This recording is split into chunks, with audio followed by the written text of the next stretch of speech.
Good morning, students. Today we will be learning about the losses which are occurring in a DC machine. So, coming to the losses in DC machine, the various types of losses that occur in a DC generator or motor. DC machine, in the sense, it may be a generator or motor, because the construction from construction point of view, both will be having same parts. So, coming to these losses, we will be having copper losses. We will be having copper loss, iron loss, and mechanical losses. These copper losses include armature copper losses, field copper losses, and loss due to brush contact. See, here we will be having armature winding. The copper material as will be having copper enamel coated copper wire in the armature, as well as in the field circuit, as well as we will be having the loss at the brush contact. Next, coming to the iron losses, here you will be having hysteresis loss and eddy current losses. Mechanical losses include frictional losses and windage losses. See, coming to this copper losses, the copper losses consist of armature copper losses, field copper loss, and brush contact drop. Next, coming to the armature copper losses. Copper losses are generally represented by the by I square R losses. Here, since it is armature copper losses, it is IA square RA, where IA is the armature current and RA is the resistance of the armature winding. This loss contributes about 30 to 40% of full load copper losses. Full load losses.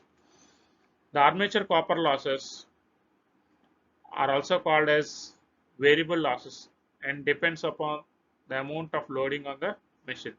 Next, coming to the field copper losses, ISS square RSH or ISC square RSC. Since we will be having shunt field copper loss as well as series field copper loss, in general we will be representing it as IF square and RF, where IF is nothing but the field current and RF is the field resistance.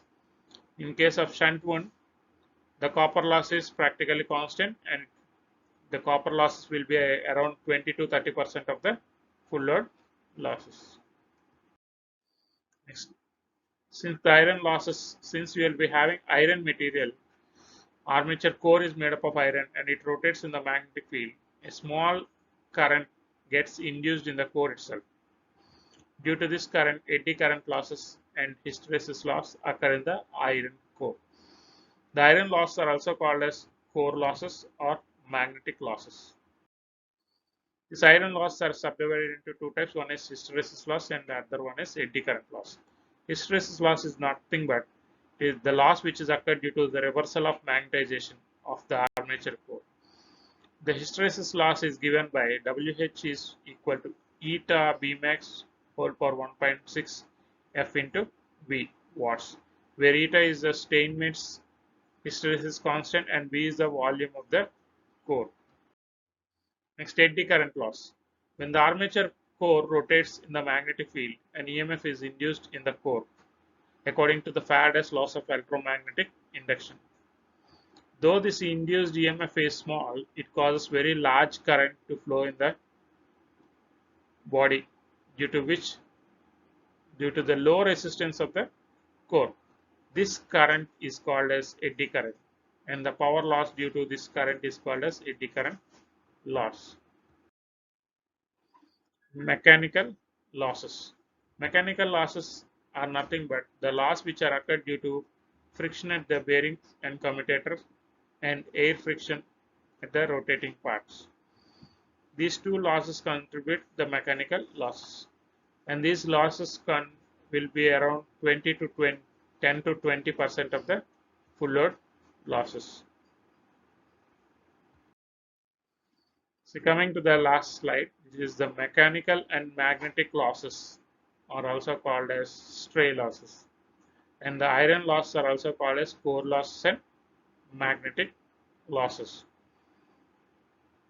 These are the different losses which are occurring in a DC machine. One is, to summarize what we have learned till now, the losses which are occurring in a DC machine are iron losses, copper losses, and frictional losses or rotational losses. Copper losses, as we are having copper materials, we will be having copper losses, armature copper loss and shunt field copper loss, as well as series field copper loss, and the loss that are occurred at the brush contact drop. And the iron losses, coming to the iron losses, we will be having two types. One is hysteresis loss and eddy current loss. We can reduce the hysteresis loss and eddy current loss by using laminated sheets and by using silicon steel content material. And coming to the rotational losses, in order to reduce that frictional losses, we'll be using bearings and air friction losses or wind edge losses. Coming to this last one, the mechanical losses are also called as rotational losses, and the combination of mechanical loss and magnetic losses is equal to stray losses. This iron loss is also called as core loss or magnetic losses. Thank you.